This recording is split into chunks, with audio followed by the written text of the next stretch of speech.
Certains éveils ne commencent pas avec la lumière. Ils débutent avec un tumulte intérieur, des contradictions, des collisions, des confusions.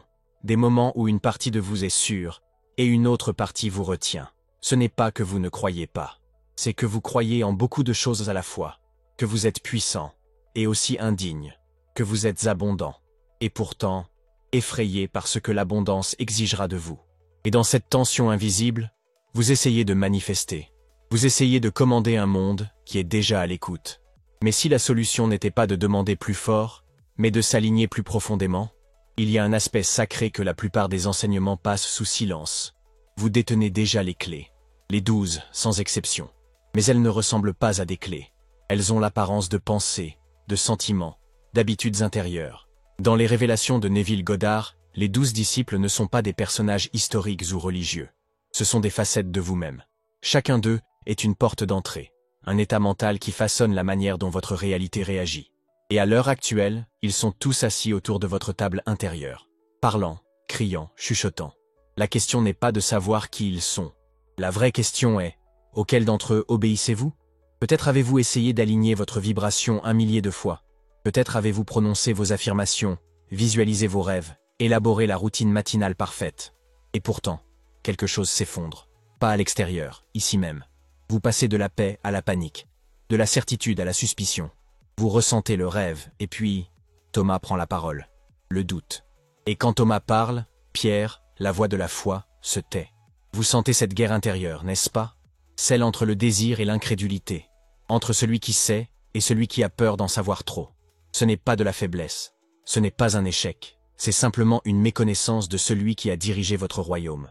Car vous êtes un royaume, une conscience composée de personnages. Et chaque jour, un nouveau se lève pour prendre la parole.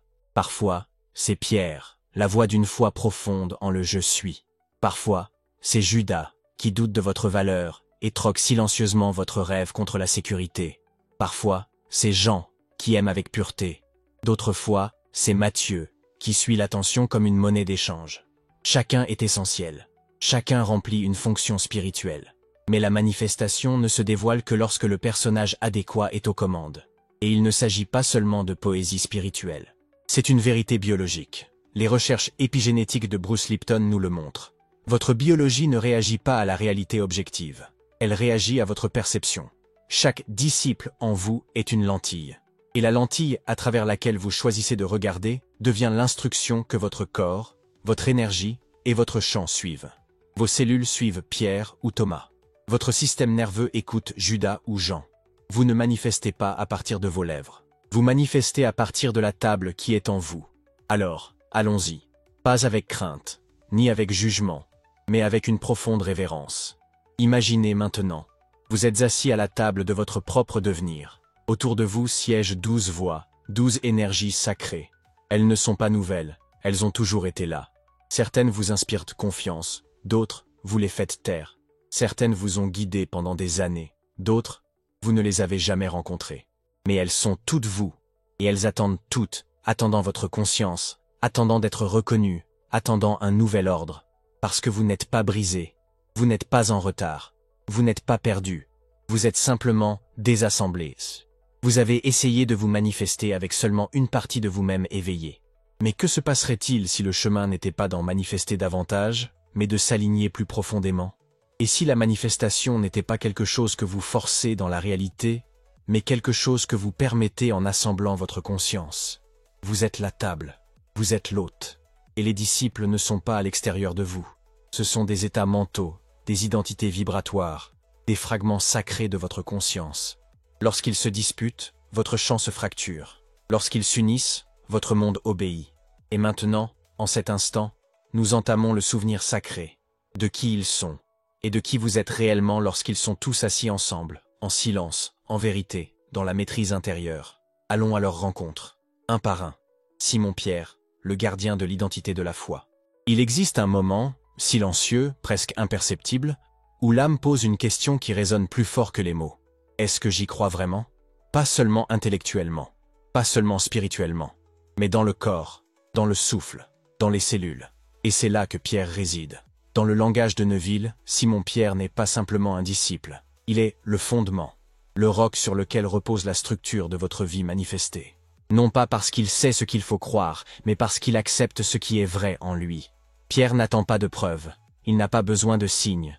Pierre est la certitude intérieure qui déclare « Je suis », pas « Je souhaite être », pas « J'espère qu'un jour je deviendrai », mais « Je suis ».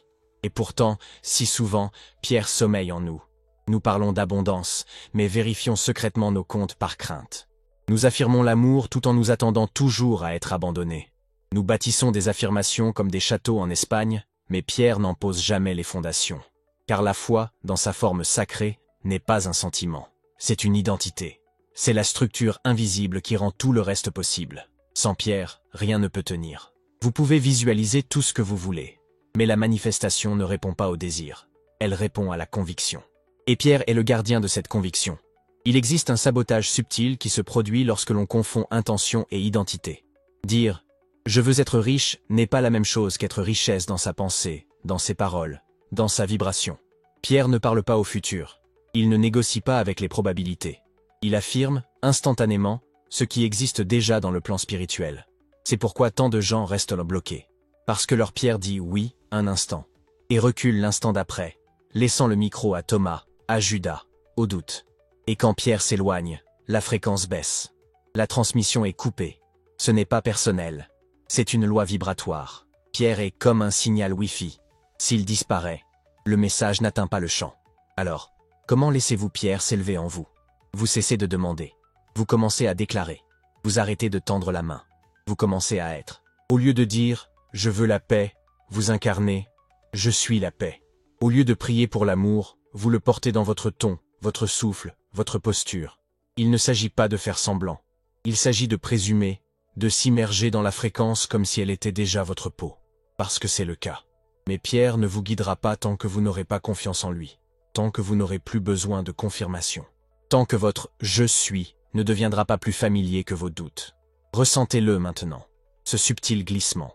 Cette présence en vous qui sait déjà. Qui n'a pas besoin de preuves parce qu'elle est la preuve. C'est Pierre. Il a toujours été avec vous. Non à l'extérieur. Non dans les Écritures. Mais à l'intérieur de votre champ. Attendant. Observant. Prêt à dire, une fois de plus, tu es le Christ. L'expression de l'imagination divine. Pas un jour. Maintenant. Toujours maintenant. Andrew. Le trait d'union entre l'idée et l'action. Il existe en vous un espace où la vision vacille comme une flamme de bougie. Vous voyez la vie. Vous ressentez l'attraction. Vous savez ce qui est possible. Mais pourtant, rien ne bouge. Non pas parce que ce n'est pas réel. Non pas parce que ce n'est pas fait pour vous. Mais parce que le pont entre voir et devenir est manquant. Ce pont a un nom. Dans le langage symbolique de la conscience, Neville l'appelait Andrew. André n'est pas le rêveur. Il est celui qui concrétise. Il ne génère pas les idées, il les met en mouvement. Il est la partie de vous qui saisit l'étincelle et la relie au corps, à l'action, à l'instant présent. Dans les Écritures, André amenait toujours les autres, amenant Pierre au Christ, soumettant les besoins au miracle. Il était le coursier énergique, le messager du mouvement. En vous, André est le lien entre l'invisible et le tangible. Sans lui, vos manifestations restent magnifiques, mais immatérielles. Vous pouvez méditer sur l'abondance, écrire des affirmations à l'encre dorée, ressentir l'émotion de votre futur moi avec les larmes aux yeux. Mais si Andrew dort, il n'y a aucun chemin entre votre cathédrale intérieure et votre monde extérieur. Andrew n'est pas une question d'action massive. Il s'agit d'une initiation sacrée, le premier pas, le oui symbolique, l'accord incarné qui dit à l'univers « je ne fais pas que rêver, je le concrétise ». Mais trop souvent, Andrew est mis de côté au nom de la perfection. On veut attendre que tout prenne un sens, que le succès soit garanti, qu'il n'y ait aucun risque. Mais la manifestation n'attend pas votre plan. Elle attend votre participation. Dès l'instant où vous associez votre vision à un seul mouvement concret, porter la tenue que votre futur moi porterait, dire la vérité que votre futur moi croirait, organiser votre journée à partir de l'identité que vous désirez. Andrew s'éveille. Et quand il s'éveille, les choses commencent à se dérouler. Pas parce que l'action est magique, mais parce que vous avez ouvert la porte énergétique. Andrew ne vous demande pas de faire un bond. Il vous demande de vous aligner, de bouger juste assez pour confirmer à votre propre système nerveux que vous le pensez vraiment, que ce n'est pas juste du théâtre spirituel, que votre nouvelle identité n'est pas un espoir, mais une réalité en devenir. Et c'est de là que l'élan commence. Pas de la pression, mais de la cohérence. Alors, imprégnez-vous de cette vision. Ensuite, demandez-vous, quel est le geste unique qui l'a fait passer de l'idée à la forme?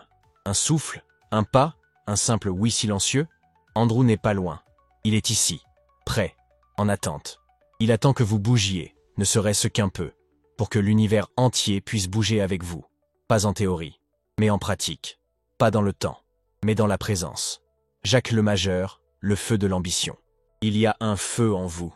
Non pas celui qui consume les bâtiments ou calcine les ponts, mais celui qui illumine le dessin. Ce feu a un nom. Jacques le Majeur. Dans le langage des archétypes intérieurs, il n'est pas qu'une simple figure d'un livre sacré. Il est la force de l'ambition sacrée. La partie de vous qui a soif d'agir, de s'étendre, de quitter la carapace de la sécurité et d'entrer hardiment dans la création. Non par ego, non par désespoir, mais par alignement avec quelque chose de plus élevé qui aspire à s'exprimer à travers vous. Voici cependant la souffrance que tant de personnes endurent en silence. Cette flamme est souvent enfouie sous un sentiment de culpabilité. On vous a dit que l'ambition est égoïste, que l'humilité implique de se cacher, que vouloir plus signifie d'une certaine manière être moins spirituel. Et ainsi, James est souvent réduit au silence, atténué, castré au nom de la bonté. Mais on ne peut pas étouffer un feu et s'attendre à de la chaleur. On ne peut pas faire taire son élan intérieur et s'étonner que ses résultats soient froids. James n'est pas de l'arrogance. Il est un désir divin incarné. Il est l'électricité qui vous propulse de la contemplation au choix courageux. Lorsque vous ressentez l'impulsion de dire oui avant même de vous sentir prêt, c'est James. Lorsque vous imaginez une vie plus vaste et que votre poitrine se serre, à la fois de peur et de fascination, c'est James. Il est l'étincelle qui vous empêche de vous contenter de peu. Non pas parce que vous êtes brisé, mais parce que vous avez été conçu pour plus. Sa présence n'est pas une pression, c'est une prophétie. Et pourtant, nombreux sont ceux qui passeront des années à l'éviter, à prier pour un changement tout en rejetant le carburant qui l'enflammerait, à se cacher derrière un langage spirituel, tandis que l'âme murmure, il y a plus. Mais voici la vérité sacrée. Il n'y a aucune contradiction entre la spiritualité et l'ambition. En fait, lorsque l'individu est en phase avec une vision supérieure, sa flamme devient sacrée. Son courage se transforme en énergie créatrice. Il n'est pas ici pour dominer, mais pour déclarer. Je suis disposé à devenir ce que je suis né pour être. Sentez cette pulsation intérieure, ce frémissement, ce subtil refus de vivre une vie insignifiante. C'est James qui frappe à votre porte. Et quand vous le laissez entrer, non pas avec imprudence, mais avec respect, quelque chose change. Soudain, les étapes se révèlent. Le brouillard se dissipe. Vous n'avez pas besoin de tout savoir. Vous devez simplement honorer la flamme. Car, lorsque James est éveillé, vos prières gagnent en ferveur. Vos décisions gagnent en poids. Votre chemin gagne en puissance. Sans lui, le désir reste un murmure. Avec lui, il devient un rugissement que l'univers ne peut ignorer. Il ne s'agit pas d'ego, il s'agit d'incarnation. Le feu qui sait, je ne suis pas seulement ici pour être témoin des miracles. Je suis ici pour cheminer parmi eux, pour les vivre, pour ne faire qu'un avec eux. Arrêtons-nous un instant avant de passer au prochain disciple. Si quelque chose en vous a déjà commencé à bouger, même légèrement, il y a quelque chose qui vous attend dans le commentaire épinglé. Ce n'est pas seulement de l'information, c'est un miroir, un reflet de la partie de vous qui est prête à cesser d'hésiter et à commencer à choisir. Vous saurez pourquoi c'est là quand vous le verrez. Suivez simplement cette légère impulsion et continuez d'écouter. John, l'essence même de l'identité. Certaines vérités ne peuvent être dites. Elles ne se ressentent qu'au plus profond de soi. Non pas dans l'esprit, mais dans la moelle. Dans les lieux silencieux où le désir ardent se mue en savoir. Cet espace appartient à Jean, le disciple de l'amour, celui qui reposait sur le cœur du Christ, non pas comme un signe de proximité, mais de vibration. Dans l'anatomie symbolique de la conscience, Jean est la tonalité émotionnelle de votre identité. Il n'est pas ce que vous voulez, il est ce que vous êtes prêt à aimer pour devenir. La plupart des gens tentent de manifester leur désir à partir de la pensée. Ils visualisent, ils affirment, ils scénarisent des futurs élaborés. Mais leur cœur reste intact, désengagé. Et ainsi, leur désir flotte, sans ancrage, sans être accueilli. Car ce que vous n'habitez pas émotionnellement ne peut prendre racine. Le cœur est le terreau. Sans lui, la semence de votre vision se dessèche. Avec lui, même un murmure de croyance peut s'épanouir et prendre forme. Dans ce contexte, l'amour n'est pas une romance. C'est une résonance. C'est l'acceptation pleine et entière de l'identité que vous avez choisie comme étant déjà réelle. John ne demande pas « Puis-je être ceci? Il dit, je le suis déjà. Et il le dit avec douceur, avec chaleur, avec une immobilité si profonde que le monde commence à se réorganiser pour correspondre à cette fréquence. Si Peter le déclare, John le ressent. Et tant que les deux ne sont pas actifs, la manifestation oscille entre espoir et hésitation. Il y a ici une douleur subtile. Nombreux sont ceux qui la portent. La performance de l'identité, la tentative épuisante d'agir comme la personne que l'on voudrait être, sans se sentir réellement à l'aise dans cette peau.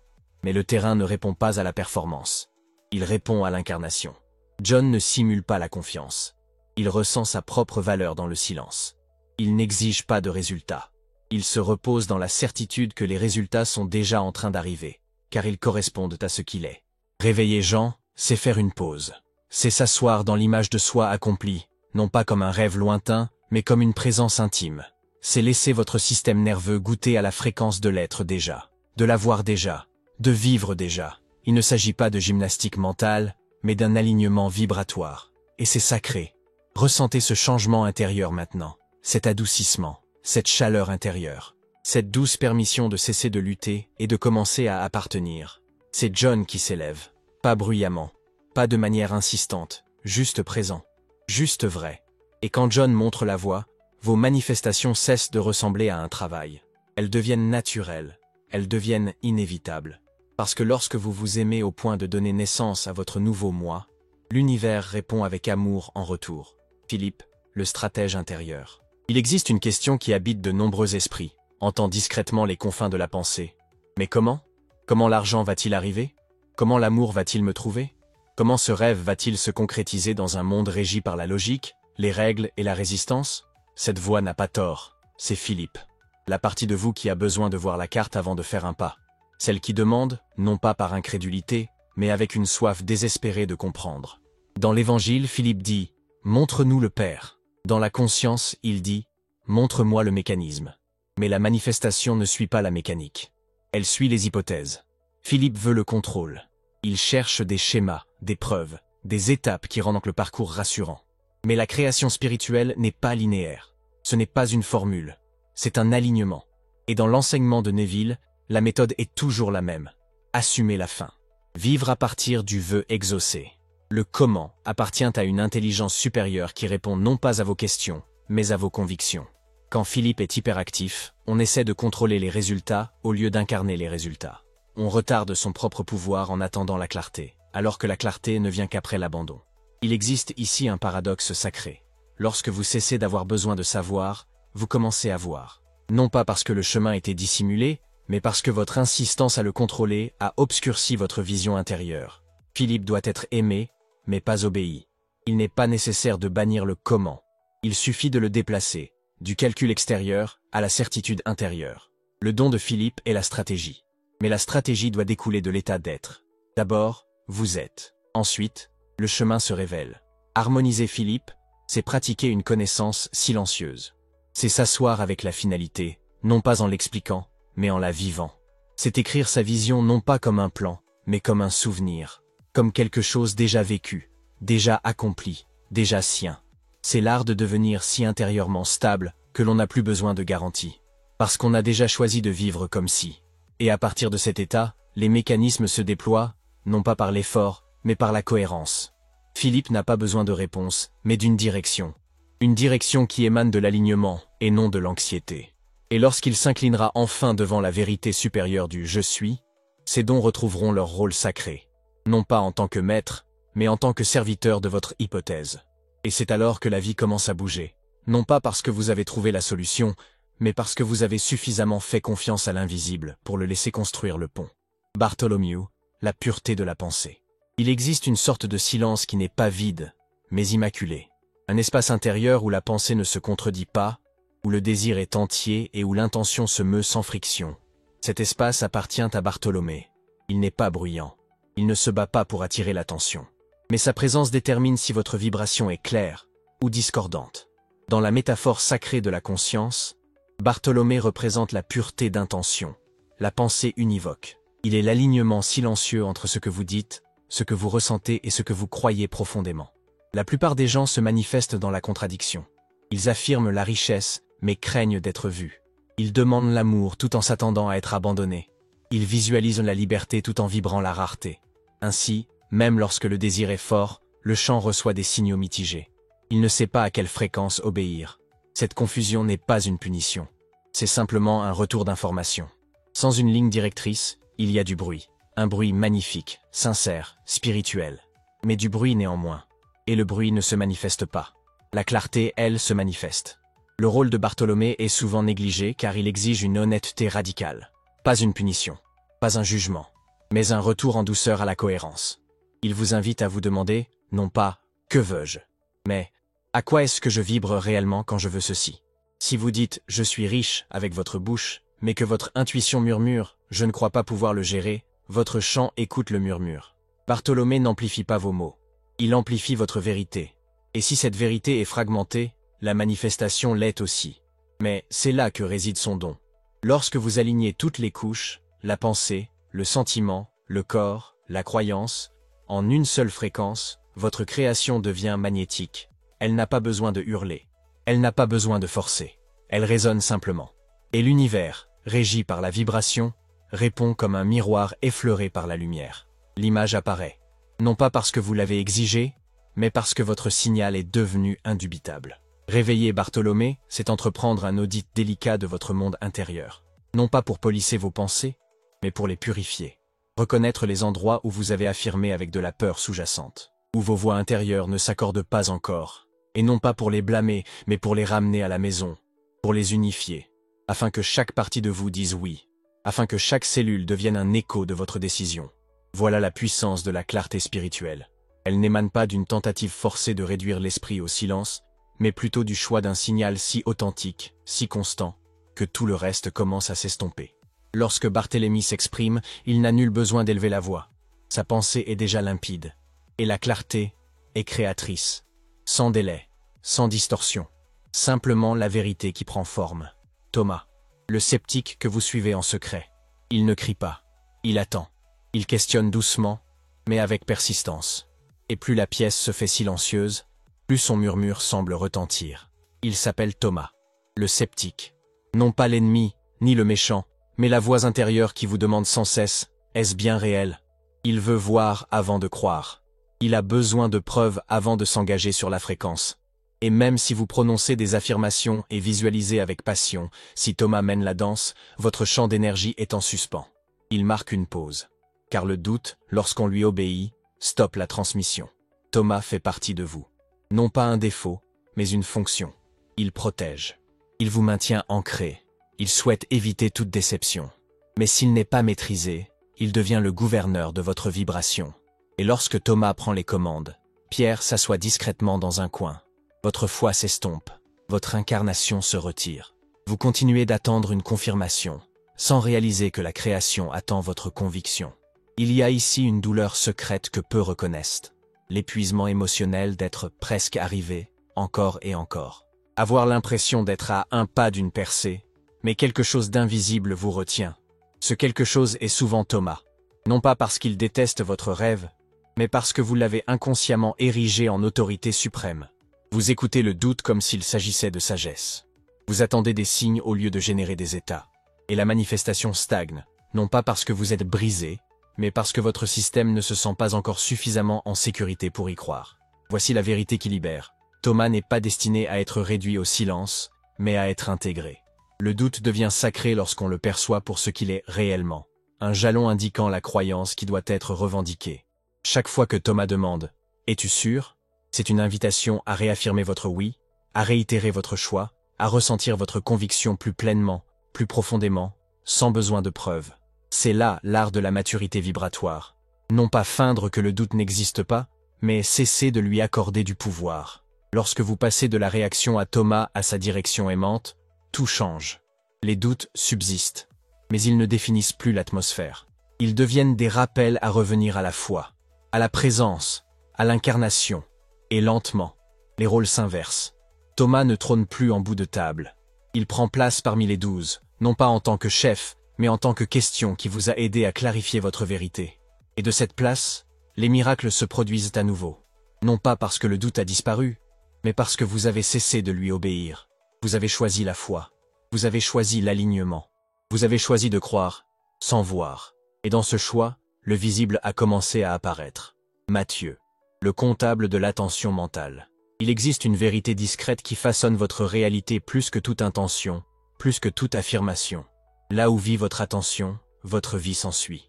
Et celui qui gère cette attention, qui suit votre concentration intérieure comme une monnaie sacrée, c'est Mathieu. Non pas un percepteur d'impôts en robe, mais le gardien métaphysique de votre conscience. Il ne décide pas de ce que vous voulez. Il compte la fréquence à laquelle vous y revenez. Il ne conteste pas votre désir. Il reflète simplement la fréquence à laquelle il est interrompu par la peur, la distraction ou le doute. Dans les lois invisibles de la manifestation, l'attention est primordiale. Elle représente l'énergie que vous investissez, le signal que vous émettez, le laissez-passer que vous accordez à l'univers pour matérialiser votre état dominant. Mais dans un monde conçu pour fragmenter votre concentration, Mathieu se sent souvent dépassé.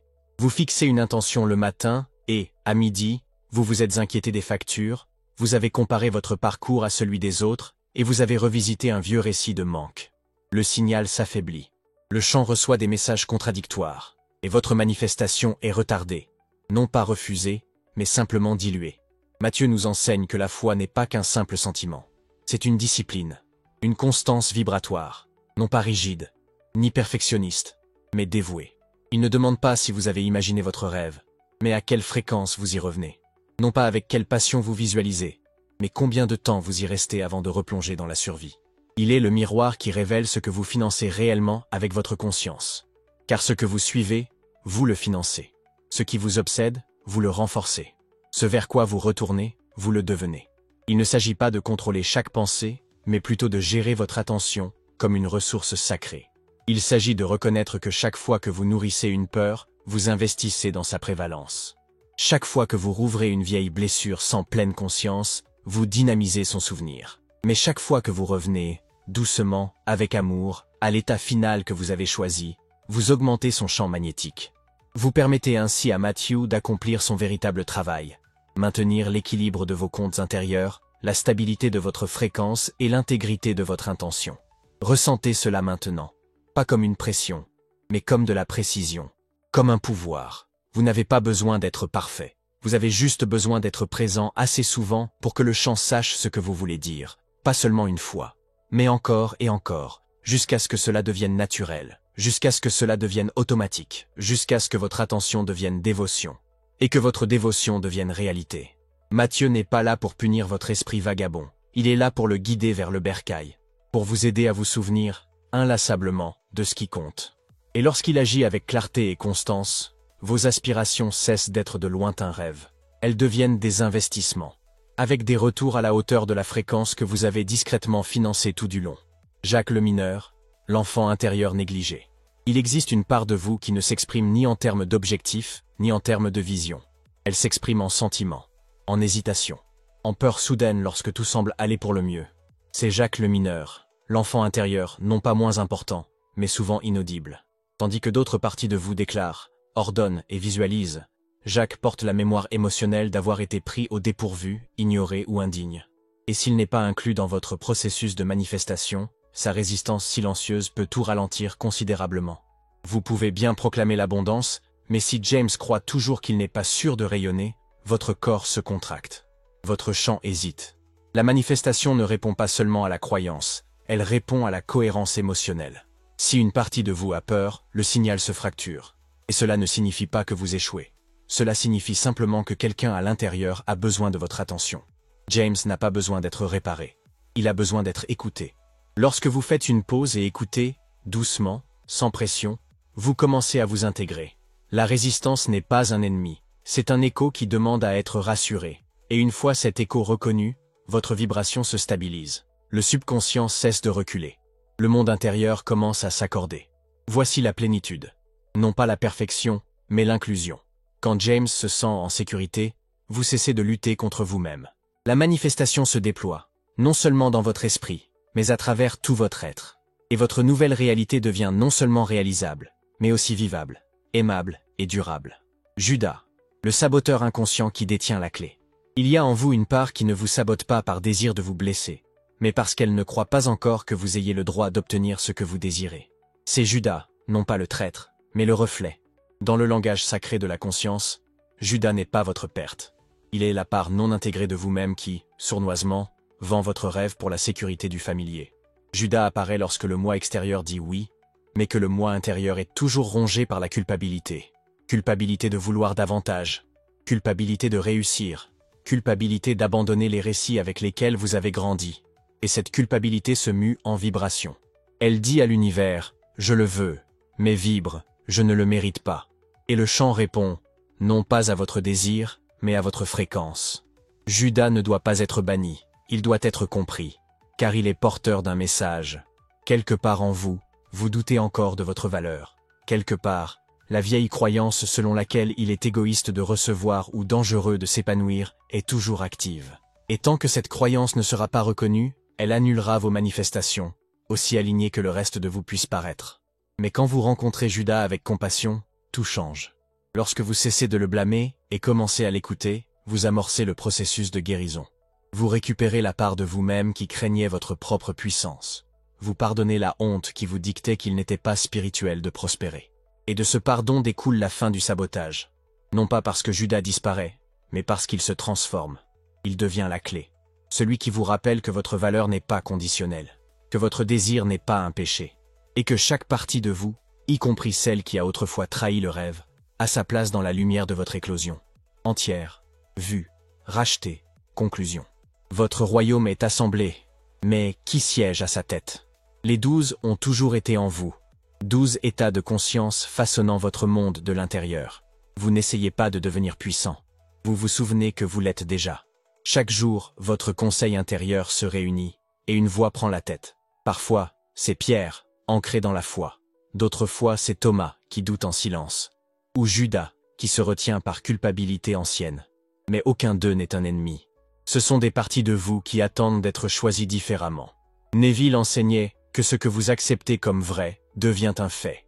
Bruce Lipton a confirmé que votre biologie réagit à la perception et non à la circonstance. La question n'est donc pas de savoir ce que vous voulez manifester, mais plutôt qui, en vous, l'imagine.